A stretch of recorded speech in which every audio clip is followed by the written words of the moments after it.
Attendez 3 minutes, s'il vous plaît. Vous savez, dans mes mains, là, j'ai un livre. Il vaut 15 €. Il vaut pas plus. T'en as qui valent plus, t'en as qui valent moins.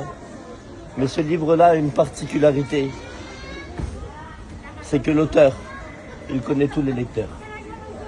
Ce livre, c'est la Bible. Et lorsqu'il est ouvert, c'est la bouche de Dieu qui parle. Le livre des psaumes, au chapitre 4, verset 8, a posé une interrogation. Aujourd'hui, l'homme encore cherche la réponse. Le psalmiste va dire ces mots-là. Qui me fera voir le vrai bonheur? Et c'est une question qu'on se pose lorsqu'on se lève. Une question qu'on cherche. Qui d'entre nous ne cherche pas le bonheur? Beaucoup essayent de le chercher eh bien, dans l'alcool, dans la drogue, dans les choses de ce monde, où le monde peut essayer de nous donner. Mais la Bible dit dans le livre des psaumes, au chapitre 23, que le psalmiste, lui, il va avoir la réponse à sa question. Et il va dire ce mot-là. Oui, le bonheur et la grâce m'accompagneront tous les jours. Amen. Et j'habiterai dans la maison de l'Éternel jusqu'à la fin de ma vie. Le bonheur a un nom, il s'appelle Jésus. Le bonheur a un lieu, c'est la présence de Dieu. Le bonheur, c'est celui qui va te donner la paix. Le bonheur, c'est celui qui va réparer ton cœur brisé. Le bonheur, c'est celui qui va, alléluia, te donner le sommeil. Amen. Le bonheur, c'est le véritable ami.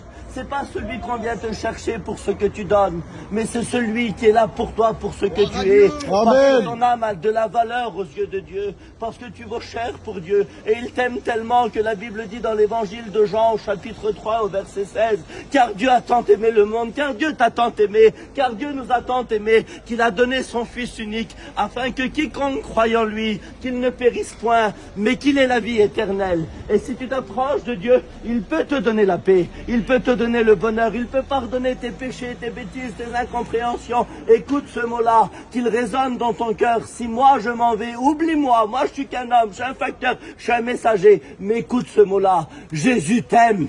Amen. Jésus t'aime. Jésus t'aime.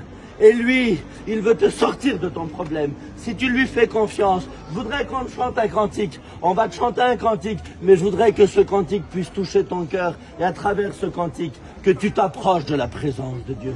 Kaisan, il va nous chanter un cantique. Alléluia, on chante tous ensemble. Ensemble. C'est cacher sa souffrance, c'est de faire croire que tout va bien.